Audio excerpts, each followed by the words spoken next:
الحمد لله القائل شهر رمضان الذي أنزل فيه القرآن هدى للناس وبينات من الهدى والفرقان فمن شهد منكم الشهر فليصم ومن كان مريضا أو على سفر فعدة من أيام أخر يريد الله بكم اليسر ولا يريد بكم العسر ولتكملوا العدة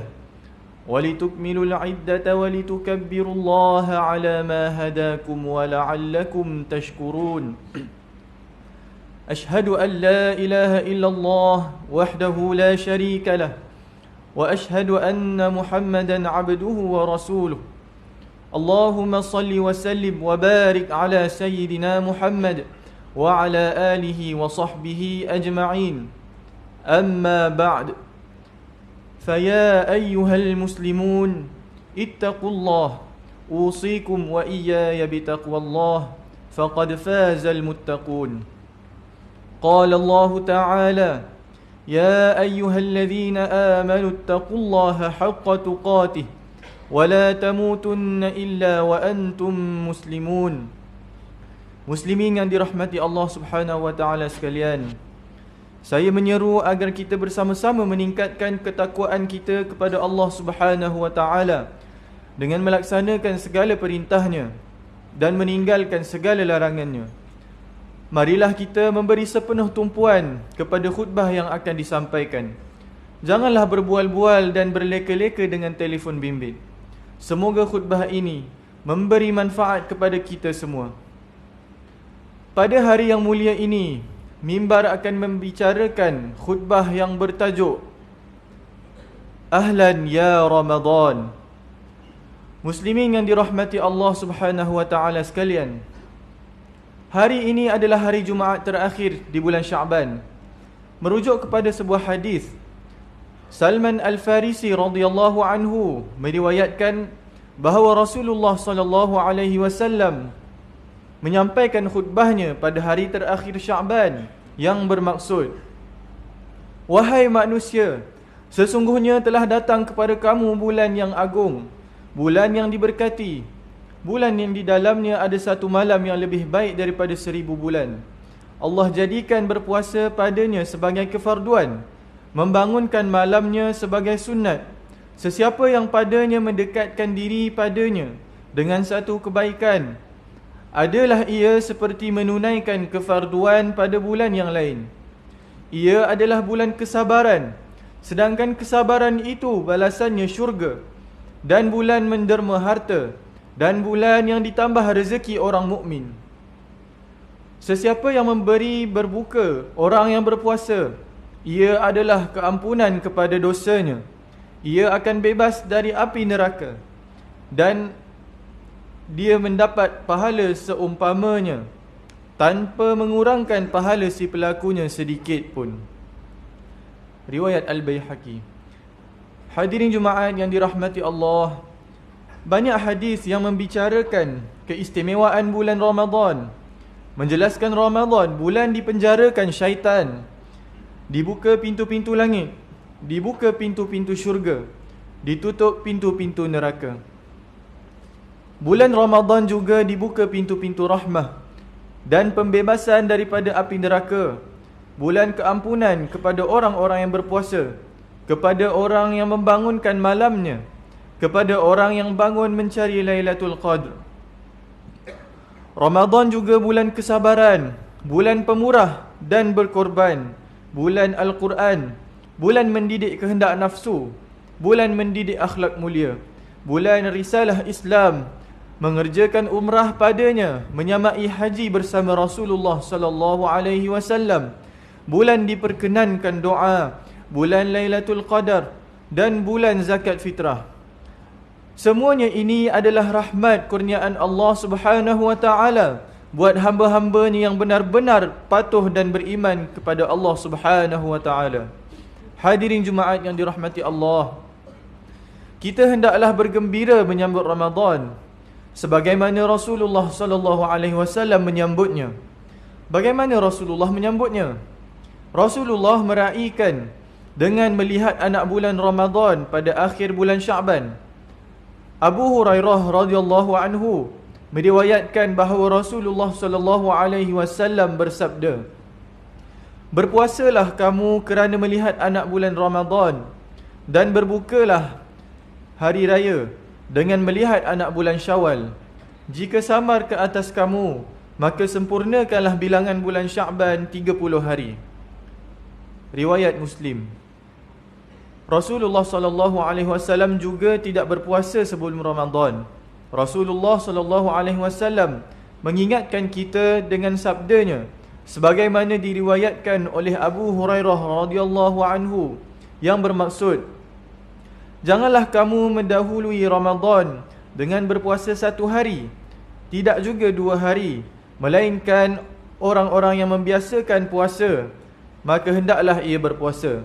Muttafaqun alaih. Hadirin Jumaat yang dirahmati Allah, pada tahun ini marilah kita berpuasa sebagaimana Rasulullah sallallahu alaihi wasallam berpuasa. Rasulullah sallallahu alaihi wasallam memulakan puasa dengan berniat puasa. Hafsah binti Umar radhiyallahu anhuma meriwayatkan bahawa Rasulullah sallallahu alaihi wasallam bersabda yang bermaksud, "Sesiapa yang tidak berniat pada waktu malam berpuasa, maka tidak ada puasa baginya." Riwayat An-Nasa'i. Kebanyakan ulama menggalakkan kita agar berniat puasa untuk sebulan Ramadan, di samping berniat pada setiap malamnya. Rasulullah sallallahu alaihi wasallam menyegerakan berbuka dan melewatkan sahur. Antaranya makanan Rasulullah sallallahu alaihi wasallam ketika berbuka puasa adalah sebagaimana diriwayatkan oleh Salman bin Amir radhiyallahu anhu bahawa sabda Rasulullah sallallahu alaihi wasallam yang bermaksud, "Apabila salah seorang di antara kamu berbuka puasa, maka berbukalah dengan buah tamar, kerana sesungguhnya ia mempunyai keberkatan. Sekiranya kamu tidak mendapatinya, maka berbukalah dengan air, kerana sesungguhnya air itu suci." Riwayat At-Tirmizi. Rasulullah tidak meninggalkan menggauli isteri-isteri baginda. Firman Allah Subhanahu wa taala dalam surah Al-Baqarah ayat 187 bermaksud, "Sesungguhnya dihalalkan kepada kamu pada malam berpuasa menggauli isteri-isteri kamu."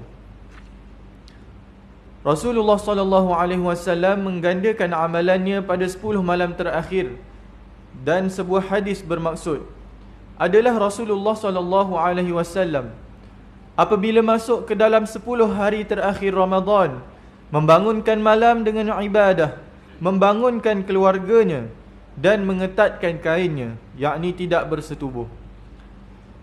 Hadirin Jumaat yang dirahmati Allah, di antara akhlak orang berpuasa yang Rasulullah sallallahu alaihi wasallam galakkan adalah sebagaimana dinyatakan melalui sabdanya yang bermaksud, "Puasa bukanlah hanya menahan makan dan minum sahaja, akan tetapi puasa adalah dengan menahan diri daripada perkataan sia-sia dan keji. Apabila ada seseorang yang mencelamu atau mengatakan engkau jahil, katakanlah kepadanya, aku sedang berpuasa. Aku sedang berpuasa." Riwayat Muslim. Baginda juga banyak membaca Al-Quran dalam bulan Ramadan, dan baginda mengkhatamkan Al-Quran sebanyak 2 kali di hadapan Jibril alaihi salam.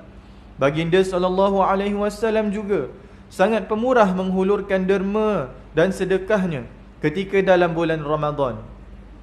Dalam satu hadis daripada Abdullah bin Abbas radhiyallahu anhuma meriwayatkan bahawa adalah Rasulullah sallallahu alaihi wasallam sangat pemurah pada bulan Ramadan ketika Jibril menemuinya, dan adalah baginda sallallahu alaihi wasallam sangat pemurah daripada angin lalu. Muttafaqun alaih. Hadirin Jumaat yang dirahmati Allah, untuk mendapatkan puasa yang berkualiti, maka kita hendaklah melakukan beberapa perkara penting, iaitu bermula pada malam pertama Ramadan, tunaikanlah solat tarawih secara berjemaah, bersahur, solat subuh, menahan diri daripada makan dan minum serta segala perkara yang membatalkan puasa. serta menjauhkan diri daripada perbuatan makruh dan haram. Selain itu juga, istiqamahlah untuk menunaikan solat sunat tarawih pada setiap malam, terutama 10 terakhir Ramadan, dengan memperbanyakkan iktikaf untuk mencari Lailatul Qadr. Banyakkan berdoa di waktu berbuka, banyakkan bertaubat, lakukan amal kebajikan serta menjauhi segala perkara yang dibenci oleh Allah Subhanahu wa taala. Mengakhiri khutbah ini, marilah sama-sama kita menghayati dan mengambil pengajaran seperti berikut. Yang pertama, umat Islam hendaklah melahirkan kegembiraan menjelang ketibaan bulan Ramadan Al-Mubarak, yang merupakan bulan tarbiyah dan bulan yang penuh kebaikan serta ganjaran yang berlipat ganda.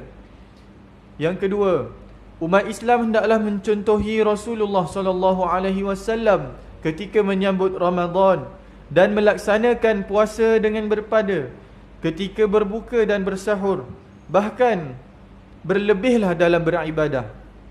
Yang ketiga, Ramadan sebagai medan yang mendidik jiwa dan hawa nafsu, maka janganlah jadikan satu bulan yang penuh dengan kehendak makan dan minum sahaja, mengikut hawa nafsu akibat lapar dan dahaga. A'udzu billahi minasyaitonir rajim. Ya ayyuhalladzina amanu kutiba alaikumus siyamu kama kutiba alal ladzina min qablikum la'allakum tattaqun. Wahai orang-orang yang beriman, kamu diwajibkan berpuasa sebagaimana diwajibkan ke atas orang-orang yang terdahulu daripada kamu, supaya kamu bertakwa. Surah Al-Baqarah ayat 183. Barakallahu li wa lakum fil Qur'anil azim, wa nafa'ani wa iyyakum bima fihi minal ayati wadh-dhikril hakim, wa taqabbala minni wa minkum tilawatah, innahu huwas sami'ul alim. Aqulu qawli hadha wa astaghfirullahal azim li wa lakum wa lisairil muslimina wal muslimat fastaghfiruhu innahu huwal ghafurur rahim.